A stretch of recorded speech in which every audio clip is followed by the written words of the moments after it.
Yeah, my wonderful people, the obedient in the house. So the news for today, now for all the obedient, whether you are a man or woman, old or young, make on a gather here, come hear this breaking news. Make on a know say anything way good. 9 people they like to copy.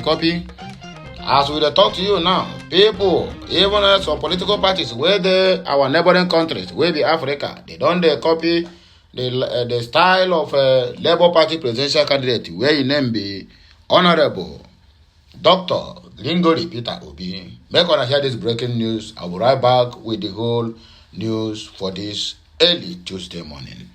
Why Sierra Leone politicians must emulate Peter Obi party regulations chair Bangura speaks. And I hear them. So even why the whole world people start to copy, why they not copy APC or copy PDP? Simply because all over people, all over the Africans that surround us, even the Obodo Igbo, they know say APC and PDP is nightmare to Nigerian politics, and also they have nothing to copy from them. So that is why Ceylon now want to copy the P2B kind of politics. They play not politics of rancor, not politics of bitterness, but politics of getting with open-minded. Obi sare now be the main deal of the day.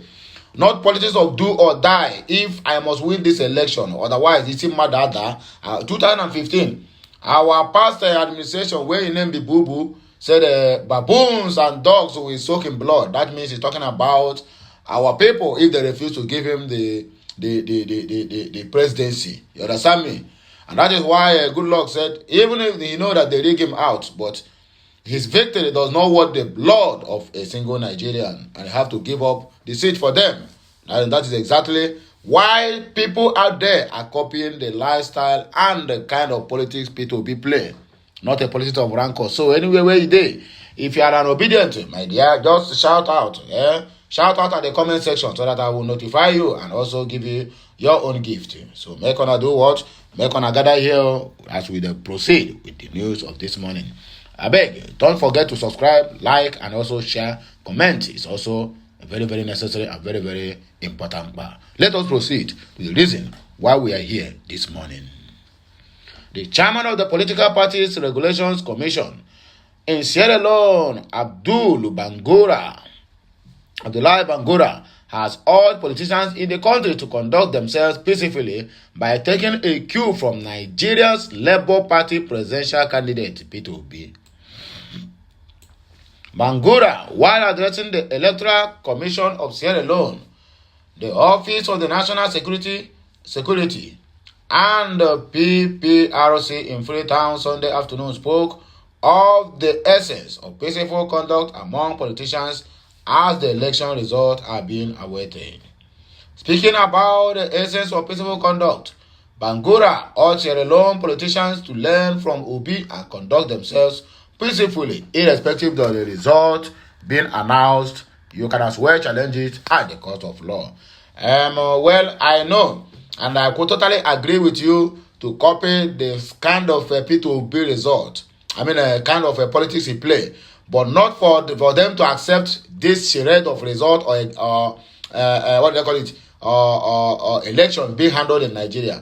I know what you are trying to do now. You people have already concluded on how to rig the election, because Nigeria being the giant of Africa, you people saw exactly what happens. Even the election observers know that everything does not went well with this election still yet. They keep on following, simply because not because they want the good of Nigeria, but simply because they want Nigeria to be destroyed. That is why they allow all this to happen. Westerners know what they are doing. But the problem we are having is that our people who are following them does not know what they have for them. They are thinking they are with us, my dear. They are not with us. Muammar Gaddafi or what they call it, or Mugabe once say it, that when white man tell you I love you, if from a white country to come and love you in your country, Nigeria, be rest assured that you have assets for him to benefit from you. If he cannot benefit anything from you, he can never venture to say that or come to you. And that's exactly the point. So you people want to copy the kind of Obi, because Obi accepted a charade result, never allowed the obedient to fool the street. He just quietly and gently and quietly go to court. Now you people want to rig your own election because Nigeria have been the giant of Africa Whatever Nigeria do, other African countries, both east, west, north, and south, we copy from them. So now, Sierra Leone want to copy the kind of Nigeria election, but they want the opposition parties or the parties to emulate P2B's kind of. I don't feel laughing. Africans on a big joke. He explained that Obi's choice of a peaceful resolution of election concerns should be emulated by politicians in Sierra Leone. Not only in Sierra Leone, but all the whole Africans. He said, I have always referred to P2B when he lost the elections. We all know the promise he held when the elections were being conducted. Almost everybody who is anything in Nigeria threw their support, but when the result came out otherwise, he didn't call his supporters to the street or wreak havoc. He took the legal path, and by that way, he was able to save his country from chaos. So we all encourage all our politicians to learn from that example. Leadership is about self-restraint, and leadership is about selflessness. So we expect that our politicians will demonstrate this. The process has been peaceful so far. Let us continue to be peaceful and promote the interests of our country. Obi, for example. In 2023 presidential elections held earlier in Nigeria, Bola Ahmed Tinubu of the ruling All Poverty Congress gained 8.79 million votes, putting him well ahead of main challenger Atiku Abubakar, who pulled 6.98 million. P2B of the Labour Party recorded 6.1 million votes, even as he surprised many by winning in both Lagos, Nigeria's commercial powerhouse, and the Federal Capital Territory. The election results are being challenged at the Election Petition Tribunal in Nigeria, and that is exactly what the ruling party or the opposition party are trying to do in Sierra Leone by copying the Obi kind of politics, simply because they have already concluded on the arrangement on how to rig their own election. Group who don't storm EFCC office to demand arrest of Zamfara ex-governor Mata Wale. Some protesters stormed the headquarters of the Economic and Financial Crimes Commission (EFCC) in Abuja on Monday morning, demanding the arrest of former governor of Zamfara State, Bello Matawalle. The protesters, who identified themselves as members of the Voice of Voiceless, were led by the chairman, Nasiru Ismail Adoka, Nigeria News learned. According to Daily Sun, the group is demanding the EFCC to reopen its earlier investigation into Matawale's tenure, which could not be included because of the constitutional immunity clause protecting the governor then. Recall that Matawale served as governor of Zamfara State between 2009 and 2023. Some police operatives recently raided his house and recovered some alleged stolen vehicles, though the vehicles were returned in a court order. However, in a protest letter the group submitted to the EFCC today, they urged the anti-graft agency to arrest the immediate past governor over alleged misappropriation of public funds. The letter said, "We have the voice of the voiceless. Call on the Economic and Financial Crimes Commission (EFCC) to investigate the former governor of Zamfara State, Bello Mohammed Matawalle, for the alleged misappropriation of public funds." This call comes amid growing concerns about corruption in Nigeria and the need for accountability in public offices. During his tenure, there were allegations of mismanagement of public funds and resources. Yet, courts used to cover them. That is the problem we are having in Nigeria. The problem we are not having in Nigeria might not be from the leaders, but they also must believe and depend on the judiciary because they have bought everything over. Since they are now the one building courts and erecting a structure for them, buying bulletproof cars for them, so why can't them judge the case in their favor, even when they are 100% or 1,000,000% wrong? Recall that on the 18th May 2023, the Economic and Financial Crimes Commission, through its Director Media and Publicity Affairs, Osita Nwaja, said that Matawalle is being investigated by the EFCC over allegations of monumental corruption, award of a phantom contracts, and diversion of over 70 billion naira. Is nowhere to be found. According to the EFCC, the money which was sourced as a loan from an old generation bank purportedly for the execution of projects across the local government areas of the state was allegedly diverted by the governor through proxies and contractors who received payments for contracts that were not and were never executed. The Commission's investigation revealed that more than 100 companies received payments from the funds with no evidence of service rendered to the state.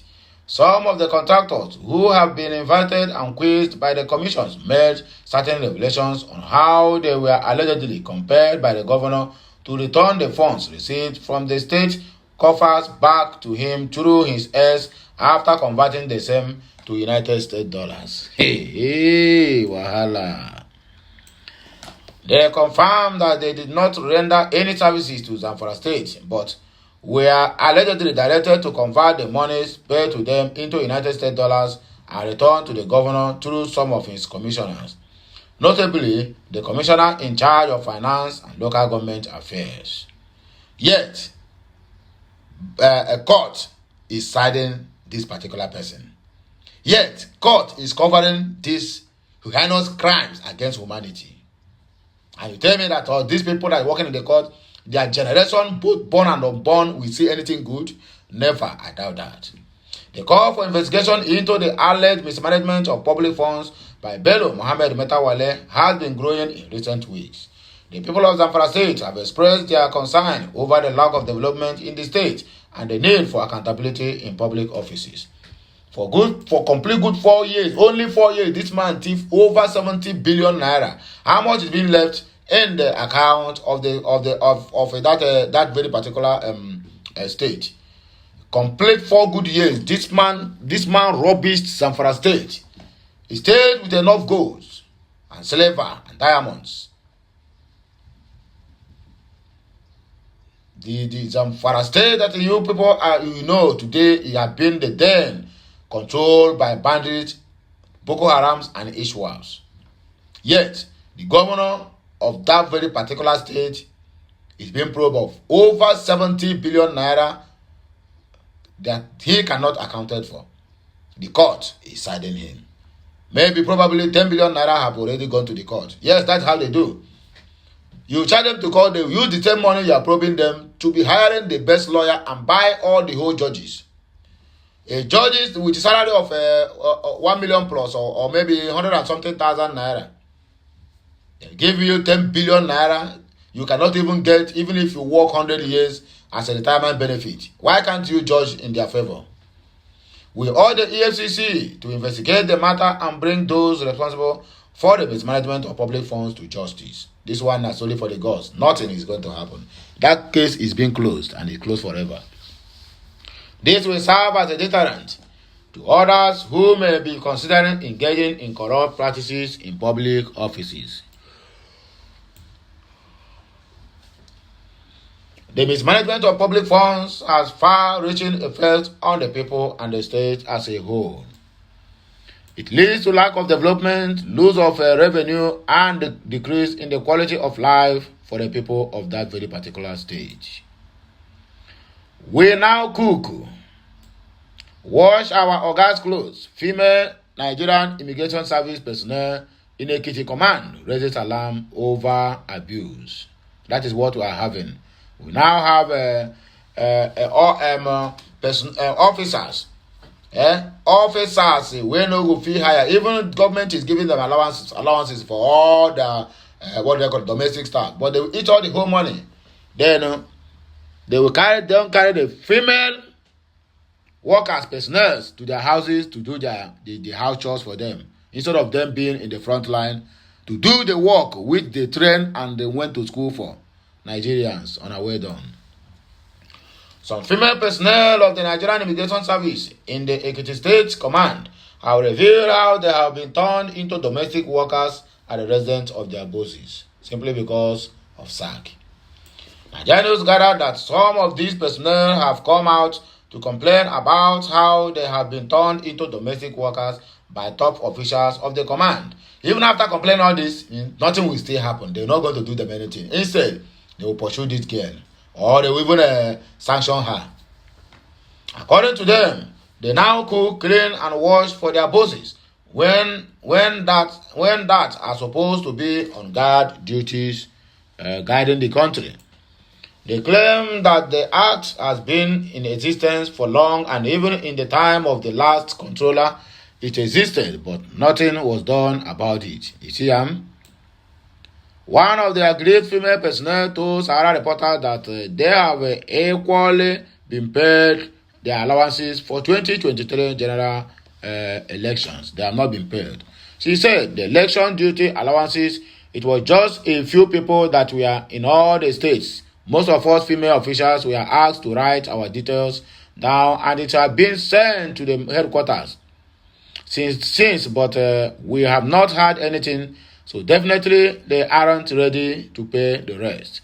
Secondly, there is this annoying thing happening here in Ekiti Command. For some of us, female officers working at the controller and other top officials' homes. Guard duty implies securing the premises for years now. The female officers' duties have turned to house help work. We now cook, sweep, and wash Oga clothes. That is the boss's clothes. This rubbish has been going on for years now. It started when the last controller was here, but the key officers at the command who were supposed to talk and change the system didn't do anything about it, probably because they also collect from the budget meant for housemaids and domestic workers. Yes, that's why they refuse to say anything about it. They are pocketing the money. You see exactly what I said. Ideally, there is a special allowance for cooks, cleaners, and others that are meant to be employed by the command, but they now prefer using female officers, and the headquarters isn't aware of this. Then go to the headquarters and complain. Make a video by yourself and go to the headquarters and complain and see what are passing through. You want to voice out complete, not halfway. Trinity guy remained in prison over prank video involving female minors. Make gonna take note to all these people, all in the name of content creators. You keep on turning our youths into something else simply because you are doing nonsense prank. A popular skit maker, Maruf Abdullahi, popularly known as Trinity Guy, has been remanded at the Agodi Correctional Center by a family court sitting in Iyaganku, Ibadan. The order was given on Monday by the court magistrate, Mrs. P.O. Adetuyubi, when the two-count charge of conspiracy and sexual abuse and exploitation brought against the skit maker by the police came up before her. Also remanded for the same offense were the parents of the girl involved in the skit, Isiaka Ahmed, 40, and his wife, Rufiat, 29. Nigerians understand that the girl involved in the skit is 10 years old. According to the magistrate, the case file had been filed and duplicated at the Oyo State Magistrate Ministry of Justice. Hence, she could not hear the case until ministry accepts to withdraw it. The lawyer to the defendant, Mr. Oladare Adebayo, argued that Section 41 empowered the court to hear the matter and ordered that his client be granted bail. Earlier, the prosecution counsel, Inspector Oluwakemi Arowo Soya, had also told the court that the three defendants conspired together to sexually abuse this little minor. Arosa said that a Trinity guy on December 17, 2022 sexually abused and exploited the girl at Kola area of Ibadan. Abdullahi was asking the victim the color of his Ebola. Wow. Abdullahi was asking the victim the color of his Ebola. Recording the scene and posting it on social media, he said. According to her, the offense are contrary to Section 35, Subsection 1 and punishable under the Section 35, Subsection 2 of the Oyo State Child Rights Law 2006 and also contravenes Section 516 of the Criminal Code laws in Oyo State 2000. If found guilty, the skit maker is liable to 15 years imprisonment under the Child Rights Law of 2006. After hearing the argument in court, the magistrate denied the bail application for the skit maker and ordered that he be remanded along with the parents of the girls, little girl in the video till next sitting. The magistrate therefore adjourned till July 11. So like this now. Just doing prank, you are doing content. You don't enter inside now. Trinity guy, right? UK await Tinubu's ministerial appointment for enhanced Nigeria ties. To keep on sucking Nigeria dry. We hear you. British High Commission to Nigeria, Richard Montgomery, stated that the UK is looking forward to the appointment of ministers by the President Bola Ahmed Tinubu. These appointments are essential for the UK to take the next steps in strengthening bilateral cooperation with the country. In an interview with newsmen, Montgomery revealed that the UK has identified 6 areas for mutual benefit. He indicated that the UK's interest in improving bilateral ties is driven by Tinubu's recent economic decisions. Montgomery remains optimistic about Nigeria's trajectory in the coming years, saying, "We wish to build on our economic relations in particular, and the first decision by the new administration show that it is going to take big decisions on the economy, which I think will give us the opportunity to grow our trade, investment, and economic relations." Once the new ministers are appointed, Montgomery sees potential for increased cooperation in development, economic security and defense, foreign policy, home affairs, and trade and industry. Instead, I will say that there are 6 areas we would like to explore. The first is long-standing development cooperation. I think what the UK always need to do when a new administration comes into place is we need to understand the priorities of that administration and how we can adapt and work in mutual partnership and with our development programs.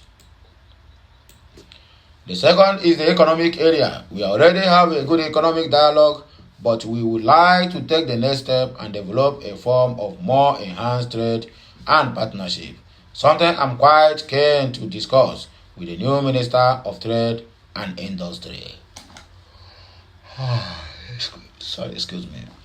The third area is security and defense, which we would like to evolve and forward. We always have a good relationship on home affairs with your interior ministers and other agencies, and that is an area where we would like to continue our collaborations with Nigerians, sorry to say. Finally, we would like to have a more systematic dialogue on foreign policy. Nigeria has played a very valuable role in regional and continental issues, and the UK would like to have a more systematic foreign policy dialogue with the government of Nigeria once the ministers and advisors are in place. Addressing the recent UK policy on foreign student visa restrictions, Montgomery clarified that the policy is not aimed at discouraging Nigerian students, but instead designed to manage the pressure on social services for students. He urged Nigerians to see the new visa regime in a broader context, stating it is really a positive for Nigeria and the United Kingdom. Montgomery highlighted the source of Nigerian students in acquiring UK visas with a 97% approval rate. He also pointed to a 5-fold increase in the number of Nigerian students in UK universities over the past 3 years. He believes that Nigerians stand to gain significantly from the international exposure and networks offered by studying in the UK, as if your school is more better than our own, if not for strike. How when I go take on our own this thing, what do they call them? On our own teachers there or lecturers compared to our own. Sokoto State Governor reacts to killing of a man for alleged blasphemy. Because they killed Deborah, nobody could say anything, nobody was prosecuted, and they were bold again to kill another person, all in the name of blasphemy. Fighting for your God. I thought God is the one that's fighting for us. Then why are we fighting for him in return? This one is foolishness. The Sokoto State Governor, Ahmed Aliu, had reacted to the mob killing of a butcher in the state over alleged blasphemy against Prophet Muhammad. The governor, in a statement signed by his spokesperson Abubakar Bawa, said his administration would